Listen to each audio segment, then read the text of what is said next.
রুমিন ফারহানা হচ্ছে একটা বেশ্যা, একেবারে সঠিক বেশ্যা, ভারতীয় বেশ্যা, ইন্ডিয়ান বেশ্যা, মালাউনি বেশ্যা, একটা উচ্ছিষ্ট সামাজিক পতিতা।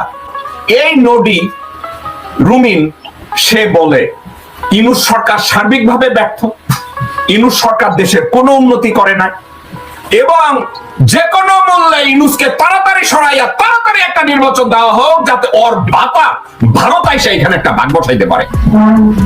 যেই ব্যক্তি নিয়োগ পাওয়ার 3 দিনের মাথায় প্লট পাওয়ার জন্য পাগল হয়ে যায়, যেই ব্যক্তি আজকে ইসকনের একটা ফিতা বাইন্দা লোকজনের সামনে রাবণের গীত গায়, সীতার গীত গায়, এর মতো লোক, এর মতো একজন নটি, তার উপরে বাংলাদেশের 17 কোটি মানুষ বা বাংলাদেশের রাজনীতি অথবা বাংলাদেশ জাতীয়তাবাদী দল এর মতো একটা মানুষের প্রতি বাংলাদেশের রাজনীতি এর মতো মানুষের কাছ থেকে কি ভালো কিছু আশা করতে পারে? বেগম জিয়া আসার পরে হঠাৎ জড়াই ধরে কাঁদলো, সে বুঝছে যে এবার এখন নাটকটা করতে পারলে একটা পজিশন মিলবে, নাটকটা ঠিক মতো করতে পারলে আমার একটা ফায়দা আছে, এই জন্য একেবারে কাইন্ডা পেশাব কইরা বমি কইরা চিন্তায় পড়ছে।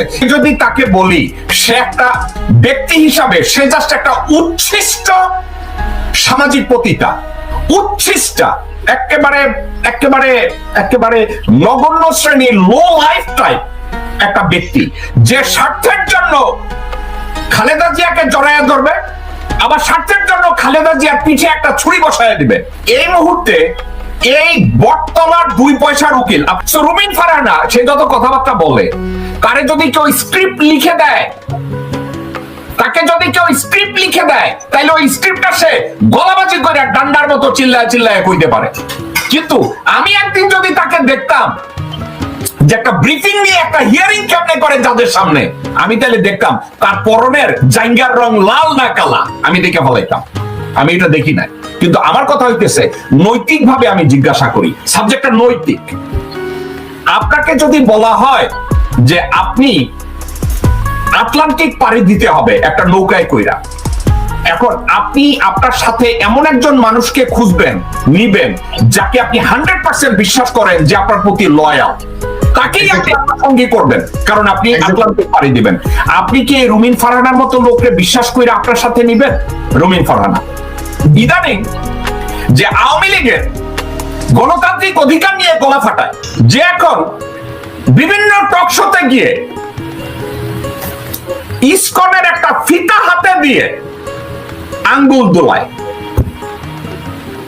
এ কি আসলে বিএনপি আসলে করে? ব্রাহ্মণবাড়িয়া যেখান থেকে সে রাজনীতি করার জন্য এমপি ইলেকশনের জন্য লাফালাফি করছে, ওই এরিয়ায় কেউ তারে চায় না। তার এরিয়ায় লোকজনরা বলে নডি রুমিন। নডির অর্থ কি আমি জানি না, আপনি জানেন কিনা আমি জানি না, নডি না নটি এর অর্থ কি আমার ধারণা নাই। শিক্ষিত মানুষ, কোনো সন্দেহ নাই, কিন্তু নীতিগত ভাবে সে হচ্ছে একটা বেশ্যা, একেবারে সঠিক বেশ্যা, ভারতীয় বেশ্যা, ইন্ডিয়ান বেশ্যা, মালাউনি বেশ্যা, হাসিনার বেশ্যা, নারায়ণ চন্দ্রপালের বেশ্যা। কিন্তু যখন তাকে গ্রেফতার করে আদালতে নেওয়া হলো, তখন সে বলছে আমি বিএনপি করি। কেন বিএনপি এখন ভারতের পাচাকে? এই গন্ধটা কি শমশের মোবিন চৌধুরী পাইছে এই জন্য বলছে, নাকি অন্য কোনো কারণ আছে? এর চেয়ে বড় দন্যতা আর কি হতে পারে? একটা লোক যে জিয়া রহমানের সাথে পাশাপাশি যুদ্ধ করেছে, জিয়া পরিবার তাকে বিশ্বাস করেছে, তার শিক্ষাগত যোগ্যতা আছে, গভর্নমেন্টে তার ভালো পজিশন ছিল, এই লোকটা দলের সাথে বেইমানি করে, বাংলাদেশের সাথে বেইমানি করে সে ভারতের তল্পি বাহক হয়েছে, যেভাবে এইচটি ইমামরা হয়েছে, গহর রিজভির মতো লোকজনরা হয়েছে, জাস্ট হয়েছে। কুত্তার বাচ্চার পরিচয়টা তাদের কাছে ভালো মনে হয়েছে নিজের স্বার্থে। এই শুয়োরের বাচ্চা বেগম জিয়াকে অসম্মান করেছে, তারেক রহমানকে অসম্মান করেছে, বিএনপিকে অসম্মান করেছে, বিএনপির আন্দোলনের পিঠে ছুরিকাঘাত করেছে। এই কুত্তার বাচ্চা আজকের আদালতে গিয়ে বলে আমি বিএনপি করতাম।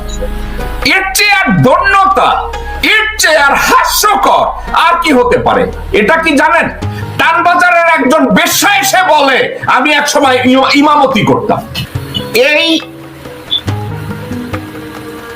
সামাজিক বেশ্যা এবং পতিত ভারতীয় চুতমারানির ছেলে 29 মিলিয়ন ডলারের স্যাটেলাইটকে 235 মিলিয়ন 300 মিলিয়ন খরচ করে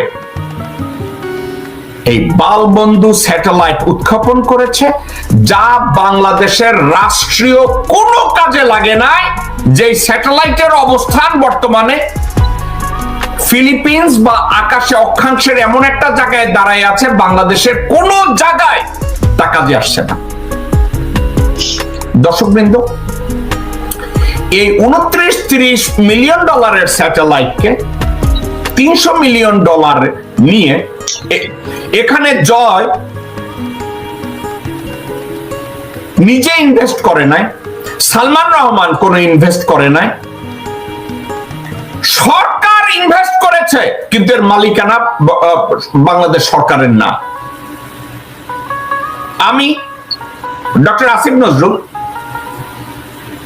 এবং অর্থ মন্ত্রণালয়ের দায়িত্বে যিনি আছেন তার দৃষ্টি আকর্ষণ করে বলছে, এই স্যাটেলাইটের উপরে 3 সদস্যের একটা কমিশন গঠন করা হোক, তাদেরকে ইনভেস্টিগেট করার দায়িত্ব দেওয়া হোক, অথবা এফবিআই কে ডেকে এটা ইনভেস্টিগেট করার দায়িত্ব দেওয়া হোক, সঠিক তথ্য উপস্থাপন করা হোক যে স্যাটেলাইট নির্মাণে কত টাকা খরচ হয়েছে।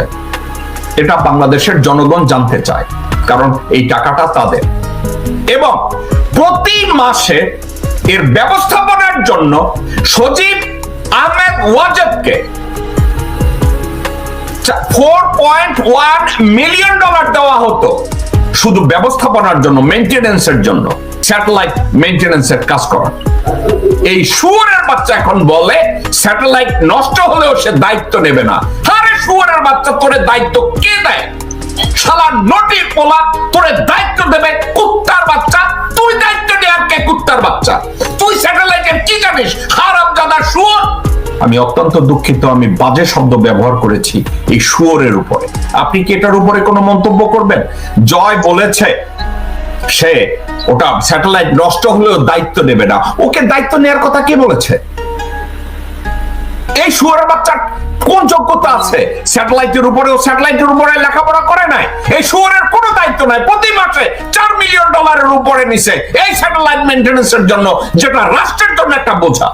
আর এখন বলে সে স্যাটেলাইটের দায়িত্ব নেবে না। ওরে কেউ দায়িত্ব নেওয়ার কথা বলছে? কেউ বলে নাই। নিজের থেকে কুত্তার বাচ্চা এই উক্তিটা করেছে। আরো একটা কথা এই বিষয়ে আমি শেষ করতে চাই। এই বঙ্গবন্ধু স্যাটেলাইটের মালিকানা, আপনি তাদের ইনভেস্টিগেট করার কথা বলেছেন, আপনি বলেছেন যেটা এই টাকা রিকভার করা হোক, ওয়ার ফ্রড, মানি লন্ডারিং এর সাথে সজীব আহমেদ ওয়াজেদ এই স্যাটেলাইটের নামটা ব্যবহার করেছে। তো আমার কেন যেন মনে হয় এই মুহূর্তে বঙ্গবন্ধু স্যাটেলাইটের পিছনে যে অর্থ যোগান বাংলাদেশ ব্যাংক দিয়েছে, এটাকে এই মুহূর্তে তাড়াতাড়ি কোর্টে তুলে এর মালিকানা কোথায় এই সাবজেক্টটা ক্লিয়ার করে তারপরে জনগণের সামনে তুলে ধরা হোক এর সত্যিকার অর্থে বঙ্গবন্ধু স্যাটেলাইটের পিছনে কত খরচ হয়েছে এবং এর যাবৎকাল স্যাটেলাইট উৎক্ষেপণের পরের থেকে আজ অবধি এই স্যাটেলাইট বাংলাদেশের কি কাজে লেগেছে এটা জনগণ জানতে চায়। এবং এই ব্যাপারে বাংলাদেশের কেউ, কোন মানুষ, দর্শকদের ভিতরে কেউ যদি সজীব আহমেদ ওয়াজেদের উপরে একটা মামলা করে, আমি জেকব মিল্টন ওই মামলার খরচকারী করব। কেউ যদি এটার উপরে মামলা করে, আমি ওয়াদা করছি আমি এই মামলার দায়িত্ব নেব যদি কেউ করতে চায়, কারণ এই বিষয়টা সামনে আসা উচিত। কয়েকটা সাবজেক্ট। এই স্যাটেলাইট তৈরি করতে কত টাকা মূলত খরচ হয়েছে?